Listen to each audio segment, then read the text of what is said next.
Udah keren belum guys? Ini adalah SUV off-road varian baru bermesin diesel calon-calon penantangnya Pajero dan juga Fortuner. Kalau dilihat dari datanya ya, tenaga power dan juga torsinya lebih besar varian hybrid dibandingkan yang varian diesel ini.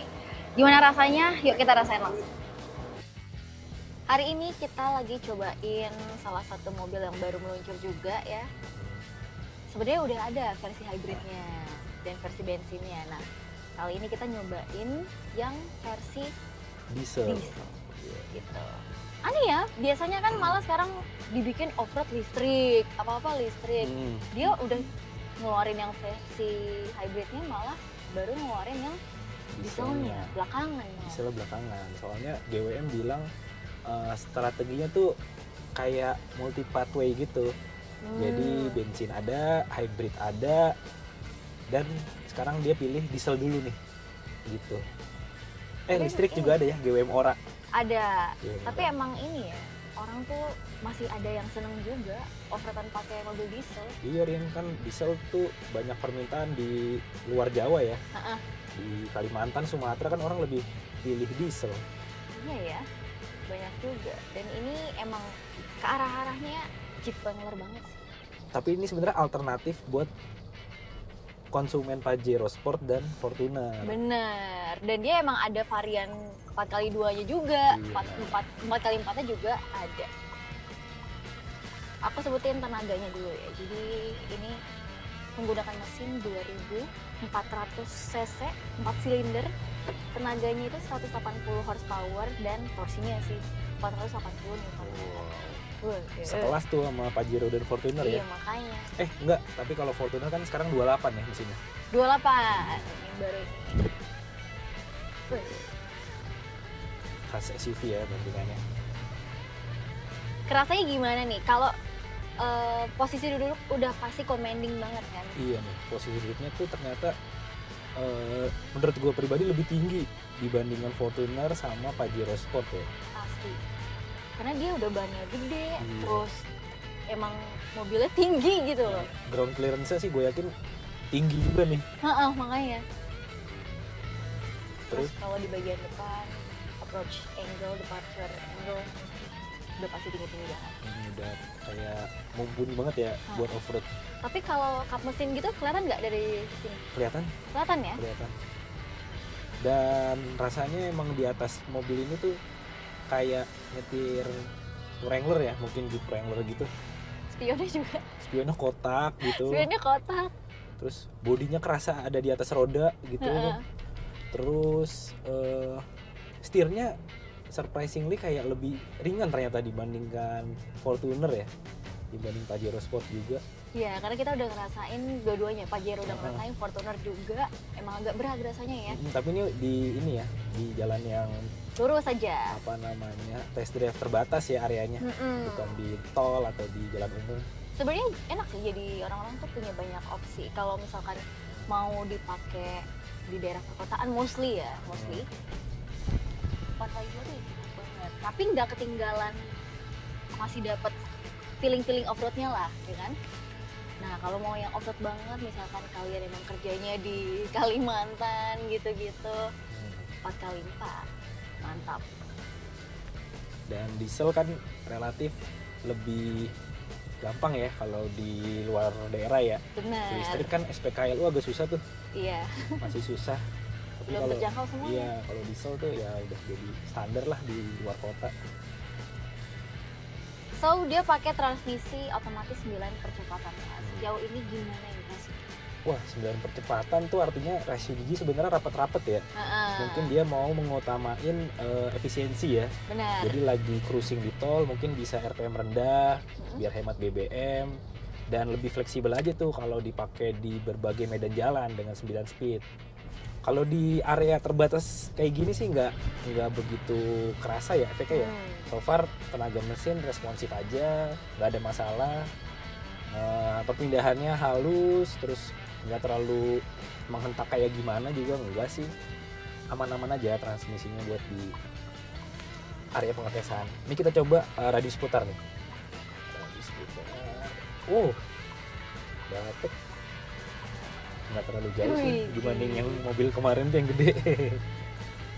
Dan dia turbonya itu ya, dia kan turbo ya? Iya. 2400 cc turbo charge diesel. Nah, turbonya itu pakai teknologi variable geometrik turbo charge. Jadi bantu ngurangin turbo. Yang pasti dibanding bensin sih rasanya lebih responsif yang ini ya dibanding bensin. Karena kan bensin kan nggak unggul di sisi torsi gitu. Kalau diesel kan torsinya gede gitu. Jadi emang lagi pas buat stop and go, buat jalan yang obstacle-nya nanjak-nanjak, jalan rusak, jalan batuan. Ya emang medannya sih khususnya sih yang luar kota gitu. Nah, ngomongin peredaman kabin, Rin, ternyata lumayan kedap ya. Iya loh. Nggak kedengeran suara dari luar nih. Ada motor lewat juga nggak kedengeran. Langsung beda ya, begitu Iya. dibuka. Cukup oke untuk peredaman kabin. Suara mesin juga cuman sayup-sayup doang ya, suara dieselnya. Tapi kita belum coba akselerasi banget nih. Iya. Raungannya belum kerasa banget. Nih tapi kalau dari interiornya mirip kayak AMG gitu ya. Kisi-kisi sini. Oh iya. Kayak modern-modernnya ada ya. Warna silver. Turbin, Terus. model turbin. Oh ternyata ini panel empuk ya. Soft Dashboardnya, touch. Banyak handlebarnya juga. Iya, ini khas SUV off-road nih kayak gini Iya, nih. makanya. Banyak lah, di depan ada, di sini ada, sini ada.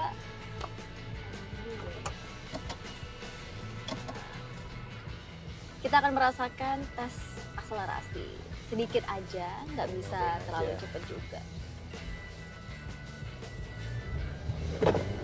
Wah,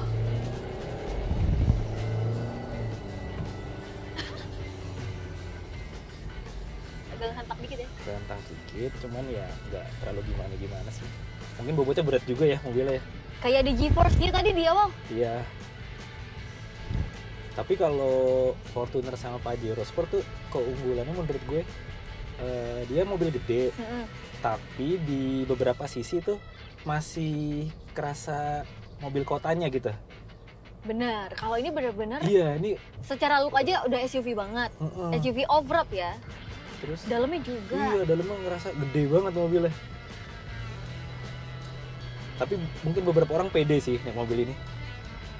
Kayak kerasa sih, walaupun bobotnya berat juga, mobilnya dimensinya gede.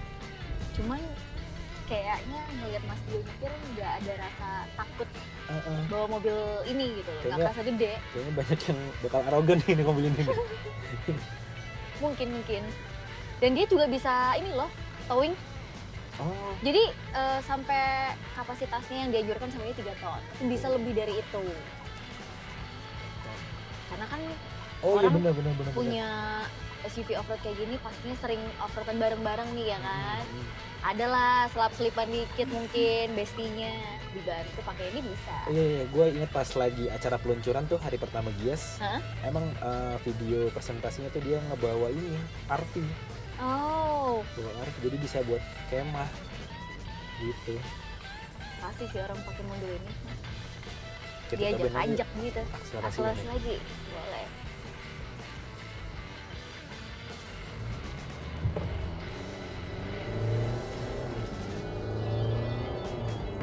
Wah, Bantingannya Ini sih nggak terlalu ya. dewasa.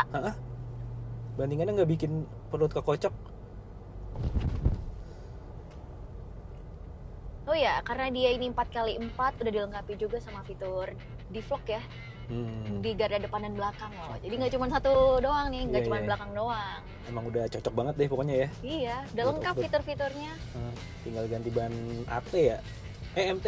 Iya Tinggal benar. ganti ban MT. Ntar giliran nextnya nih, next video berarti kita siapa tahu akan minjem mobil ini, Ya, bawa siapa off-road tahu. pakai mobil ini. Supaya jadi di jalanan tanah. Jadi setelah kami mencoba rasa berkendara dari GWM Tank 300 bermesin diesel ini ya, kami dapat menyimpulkan bahwa mobil ini menjanjikan karena dari 3 faktor ya. Jadi faktor pertama adalah suspensinya yang nyaman, akselerasinya yang responsif, dan juga kekedapan kabin yang mendukung. Tapi untuk jangka panjangnya kami perlu mengtes gimana rasa off-road pakai mobil ini, konsumsi BBM-nya berapa. Makanya nextnya mungkin kita akan lebih lanjut mengulas rasa berkendara lebih dalam tentang mobil ini ya guys. Tapi kalau untuk harganya yang versi 4x4 ini harga itu 658 juta rupiah. Varian tertingginya ya. Emang harganya di bawah Pajero dan Fortuner. Tapi kalau kalian mau yang 4x2 aja yang buat campuran mobilitas harian dan suka dipakai off-road juga kadang-kadang, itu harganya di 598 juta rupiah. Tergantung pilihan kalian mana. So, silahkan komen di bawah gimana pendapat kalian dan jangan lupa like videonya dan share ke teman-teman kalian. Sampai jumpa!